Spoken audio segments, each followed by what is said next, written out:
First of all, I hate Dean's boots. He said my whole speech, all the things he said, I was going to say.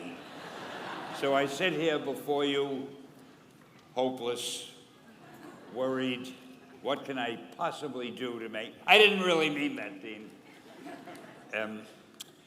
I spent quite a lot of time writing a 25-page speech that I could give you. And as I looked at it, I said, would I want to hear this speech? So I tore it up. So I stand here now, defenseless, with nothing except to tell you, I think you're all great. The fact that you're taking the courses you're taking, you're trying to help, to add to what you already know, to make yourselves better workers, better contributors. And I think that's great. I think also that I'm not going to make a long speech, but I'm going to tell you, I was told to say an anecdote. Anecdotes are easy. So I thought to myself, what kind of anecdote can I tell these people who really have more important things to do? And I figured I'm going to tell you how Spider-Man came into being. It's a true story, although sometimes it's hard even for me to believe it.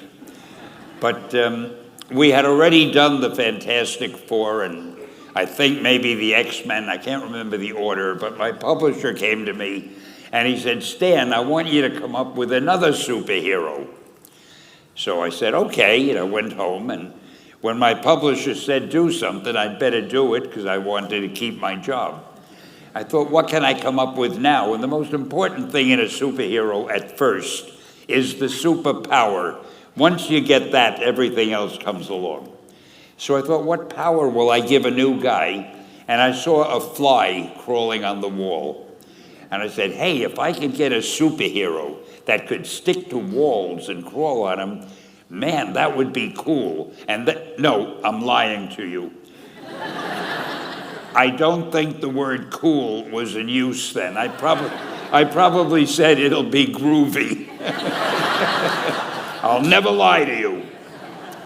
So I thought that was good. Now I needed a name. So I said, well, let's see, Fly Man, Mosquito Man. I got down to Spider-Man. Spider-Man. It just sounded dramatic.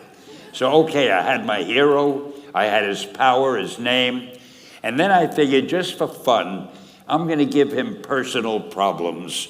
Because except for you people that your lives are perfect, but most other people have personal problems. And then I thought I'd make him a teenager, because there were no teenage superheroes that I knew of at the time. So armed with all that wonderful material, those great ideas, I ran into my publisher's office and I told him, this was my reaction, the reaction he gave me. Stan, that is the worst idea I have ever heard. First of all, and he started to give me because he's a very logical man, very intellectual. First of all, people hate spiders, so you can't call a hero Spider-Man. You want him to be a teenager? Teenagers can only be sidekicks. And you want him to have personal problems? Stan, don't you know what a superhero is? They don't have personal problems. Well, I left the office disappointed, but obviously a much wiser man. And I couldn't get Spider-Man out of my system. So we were about to kill a magazine. I think it was called Amazing Fantasy. It wasn't selling well, and we were sending the last issue to press. When you do the last issue of a magazine, nobody cares what you put in it because the book is dying. Just to get it out of my system, I put Spider-Man in Amazing Fantasy, featured him on the cover, forgot about it. A month later, all the sales figures came in. My publisher came racing into my office. Stan, you remember that character we both loved so much, Spider-Man? He said, let's do him as a series. Now, why am I telling you this? Besides the fact that I have to kill a little time. If you have an idea that you genuinely think is good, don't let some idiot talk you out of it.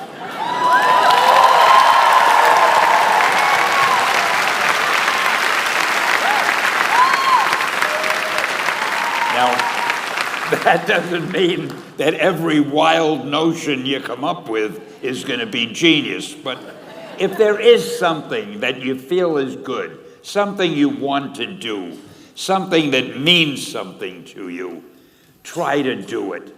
Because I think you can only do your best work if you're doing what you want to do, and if you're doing it the way you think it should be done, and if you can take pride in it after you've done it, no matter what it is. If you can look at it and say, I did that, and I think it's pretty damn good. That's a great feeling. So don't let idiots talk you out of something that you think is good. By the same token, that doesn't mean every single thing you think is good is going to win a prize. Got to have a little judgment there. I've had other things that I thought were good that didn't work, but I'll save that for the next award you give me. I'll need something to tell you about. And I want to say, I cannot tell you how much I appreciate this award. And this college has meant a lot to me. I have spoken here many times over the years. It's one of the great institutes of learning. And to get this award, the Icon Award, I am truly touched. So I want to thank the staff and whoever it is that gave it to me. And I want to wish all of you the best luck in the world. Just do your thing. Do it as well as you. That's the important thing. Don't shirk. Whatever you do, give it your best shot. You'll be glad you did.